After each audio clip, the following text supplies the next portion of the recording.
Alors ici, l'étape suivante, c'est ceci. Vous allez récupérer la sélection, c'est-à-dire générer à nouveau ces espèces de défilés de fourmis dans Photoshop. Il y a deux solutions, soit menu sélection, récupérer la sélection, soit avec la touche commande sur un Mac ou contrôle sur un PC, vous cliquez sur la couche alpha à cet endroit-là.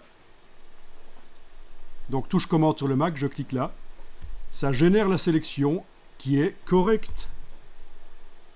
Forcément, c'est la couche alpha corrigée. Aucun problème. Et alors, on va faire l'image qui va être vectorisée par Illustrator. Donc là, du coup, vous avez vu comment préparer une image pour optimiser une vectorisation dans Illustrator. Alors, soyez pas, dans ce cas-là, trop perfectionniste, parce que j'en vois qui zooment à fond sur l'écran, on voit les pixels. C'est pas du pixel art, hein. On peut faire les choses. Et alors, oui, je vais pas tout vous dire ici, mais je vous dirai plus tard comment on fait des droites avec le pinceau dans Photoshop.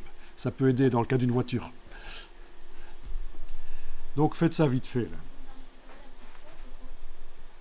Alors, on va aller dans la palette des calques, menu fenêtre calque.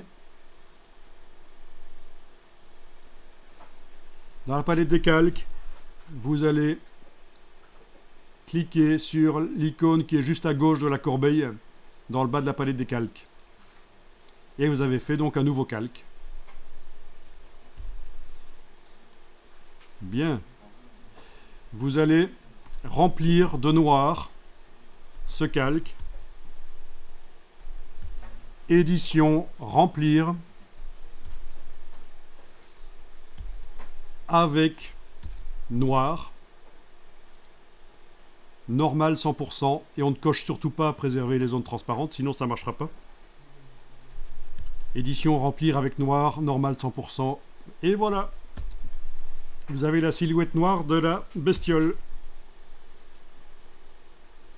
Sans les choses que vous ne vouliez pas. Évidemment.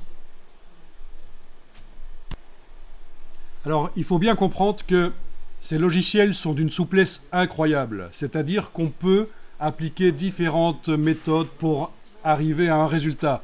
Donc ce que je viens de vous montrer là, c'est une des méthodes. Mais ce n'est pas des logiciels à recette, Illustrator et Photoshop. C'est des logiciels hyper créatifs, et donc l'idéal, c'est d'arriver à bien les comprendre, bien les maîtriser, et puis après vous combinez les outils. Voilà. Donc si vous pensez que c'est des logiciels à recette, c'est dommage parce que vous passez à côté du côté agréable de ces logiciels. C'est-à-dire que quand on connaît les fonctions, on les combine et on fait des choses qui n'étaient pas prévues nécessairement au départ par les outils.